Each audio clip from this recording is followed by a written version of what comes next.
So over the past few weeks and months, Donald Trump held an event where he invited on stage, in one incident, Chef G and Sleepy Hollow, two individuals who were fairly recently indicted in New York on a 140-count criminal indictment where it's alleged they were leaders of the Crip gang. They murdered somebody, engaged in at least 12 attempted murders, and terrorized the state with their positions as gang leaders of the Crips. Okay. In the past few weeks and months, Donald Trump gave a speech in Wildwood, New Jersey, where he invited on stage Lawrence Taylor. And if you go and look at Lawrence Taylor's background, he's a registered sex offender. He pled guilty in 2011 to criminal charges of sexual misconduct and patronizing an underage prostitute. He was sentenced to 6 years of probation in order to register as a sex offender. Also, Donald Trump went and gave a speech in Wisconsin. He brought somebody on stage named Shayna Gray, who Donald Trump said that her business was doing great under Trump, but then her business was brutalized by the economy under President Biden. Then Shayna Gray gave this speech attacking immigrants and making all these outrageous remarks. But the thing is that Shayna Gray, who Donald Trump brought on stage and talked about her business doing better under Donald Trump, her business didn't open until 2023. She first got the opportunity to open a small business because of President Biden. And in fact, if you go back before President Biden was in office, she had filed for bankruptcy 3 times in the past decade and reported receiving food share benefits in the most recent bankruptcy filing. In the past few weeks and months, Donald Trump took a trip where he was hanging out with billionaires in Buckhead in Atlanta, Georgia. Then Donald Trump went to a Chick-fil-A in an event that was staged by his campaign, where somebody who worked in the Republican Party gave him a hug. And then this was supposed to show, look, a black woman gave Donald Trump a hug. Look at that. That shows that black women are supporting Donald Trump. And it happened in a Chick-fil-A. In the past few weeks and months, remember when Donald Trump gave that speech at a black conservative gala or whatever it was called? But then when you actually looked at the audience, it looked like there were mostly white people in the audience. And then Donald Trump said the most outrageous things, I don't want to even repeat them.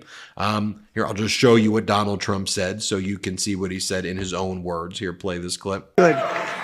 These lights are so bright in my eyes that I can't see too many people out there. But I can only see the black ones. I can't see any white ones, you see. That's how far I've come. That's how far I've come. That's a long way, isn't it? These lights. We've come a long way together. Lynn Patton. Yeah, and then in that same speech, Donald Trump said that the reason that he thinks he has African-American support is because he's been indicted and because he's engaged in crimes. Here, play this clip. And then I got indicted a second time and a third time and a fourth time. And a lot of people said that that's why the black people like me, because they have been hurt so badly and discriminated against. And they actually viewed me as I'm being discriminated against. It's been pretty amazing. But in the past few months as well, Donald Trump has also released a new sneaker, this ugly gold sneaker that he was hawking in Philadelphia. And then Donald Trump and all the right-wing media were saying, look, this is how Donald Trump's going to do outreach to the black community. The black community likes sneakers, so Donald Trump made a sneaker. This stuff is ridiculously racist. This stuff is just baffling my mind that this even exists right now, and this is somehow being normalized by corporate. What in the world to do? This is what Fox said about Trump creating a sneaker that he's selling for $500 in order to get the black vote. Here, play this clip. Black America, because they love sneakers. They're into sneakers. They love this is a big deal, certainly in the inner city. So when you have Trump roll out his sneaker line, they're like, wait a minute, this is cool. He's reaching them on a level that defies and is above politics. The culture always trumps politics. And Trump understands culture like no politician I've ever seen. Question for you on that point, though. Yeah. Will the people that are excited about the sneakers and excited about Donald Trump, will that translate into them going out and voting for Donald Trump? Well, anybody willing to put $400 down for a pair of sneakers? Yeah, I think that's commitment and love. It's hope something. You're right. It's something. It's affection. And that brings me to the most example of what we're seeing right here as well, and how the media normalizes it also. There's an article that came out in the Inquirer that says Trump's surrogates reach out to black voters in Philly with cigars and cognac. And it talks about how the outreach was about booze and cigars, and that's how they're trying to win the black vote in Philadelphia. And the story focuses on Byron Donalds, a extremist MAGA Republican, African-American male who works, he's basically a Trump surrogate or proxy and everything. Just to give you a little bit on Byron Donalds' background, he believes that there should be no leniency for the exact types of crimes he committed in the past. In 2000, he pled no contest to a felony theft charge for allegedly attempting to defraud a bank, but his record was later sealed and expunged. And so a lot of the reforms that he's rallying or against actually benefited him, which is important to note as well. But here was a part of this article also that was caught my attention, and I think it'll catch your attention also. Byron Donalds says the following about the Jim Crow era. He says, "You see, during Jim Crow, the black family was together. During Jim Crow, more black people were not just conservative. Black people have always been conservative-minded, but more black people voted conservatively. And then you had Lyndon Johnson, you go down that road, and now we are where we are." So you have Donald Trump's surrogate saying that life was better for black Americans under Jim Crow. So I want to be very clear about Donald Trump's outreach to the black community. Bringing individuals who were indicted for murder or attempted murder on stage, bringing individuals who are registered sex offenders on stage, bringing people on stage who lie about having a thriving business when Trump was in office, when they didn't even open a business until Biden was in office, going to a Chick-fil-A, cognac and cigars in Philadelphia, bizarro, ugly gold sneakers. And I can go on and on and on. But this is, and by the way, do you want to see how do you think the media, the corporate media, reported the vile filth that was just said there by Byron Donalds? NBC News. Trump surrogate Byron Donalds harkens back to Jim Crow era when the black family was together. That's your headline, NBC. Here's the headline from CNN. Representative Byron Donalds pushes back on Democratic criticism after saying the black family was together during Jim Crow. Do you see the framing, though, of how the media does this too? They accept that there's both sides to the argument. On the one hand, you have Republicans saying Jim Crow was great. On the other hand, you have Democrats saying Jim Crow was bad.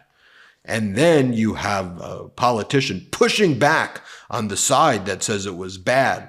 That's not how this should be reported. We all know Jim Crow was horrific.